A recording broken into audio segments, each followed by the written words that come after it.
दोस्तों, प्रस्तुत है पंडित जवाहरलाल नेहरू की किताब पिता के पत्र पुत्री के नाम का 25वां भाग, आदमियों के अलग अलग दर्जे।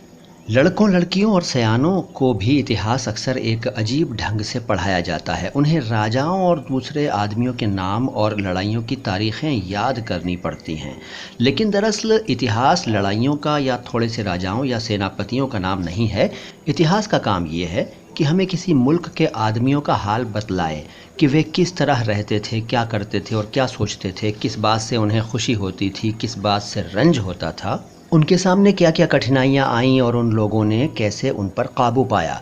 अगर हम इतिहास को इस तरीके से पढ़ें तो हमें उससे बहुत सी बातें मालूम होंगी। अगर उसी तरह की कोई कठिनाई या आफत हमारे सामने आए तो इतिहास के जानने से हम उस पर विजय पा सकते हैं।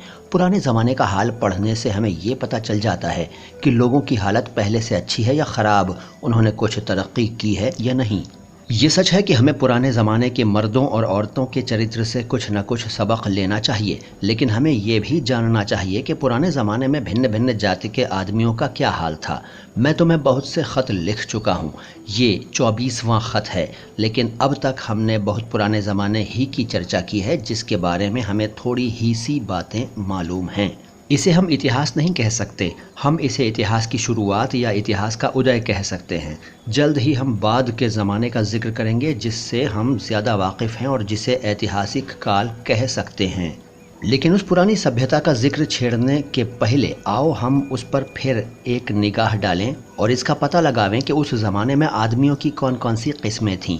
हम ये पहले देख चुके हैं कि पुरानी जातियों के आदमियों ने तरह तरह के काम करने शुरू किए, काम या पेशे का बंटवारा हो गया।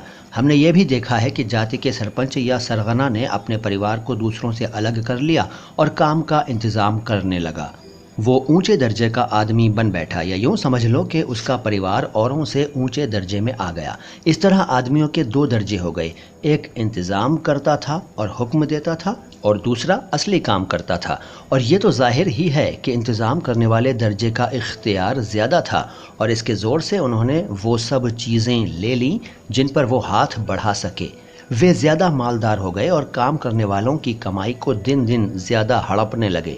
इसी तरह ज्यों ज्यों काम की बांट होती गई और दर्जे पैदा होते गए। राजा और उसका परिवार तो था ही, उसके दरबारी भी पैदा हो गए। वे मुल्क का इंतज़ाम करते थे और दुश्मनों से उसकी हिफाजत करते थे। वे आमतौर पर कोई दूसरा काम न करते थे। मंदिरों के पुजारियों और नौकरों का एक दूसरा दर्जा था। उस ज़माने में इन लोगों का बहुत रोब दाब था और हम उनका जिक्र फिर करेंगे। तीसरा दर्जा व्यापारियों का था। ये वे सौदागर लोग थे जो एक मुल्क का माल दूसरे मुल्क में ले जाते थे, माल खरीदते थे और बेचते थे और दुकानें खोलते थे।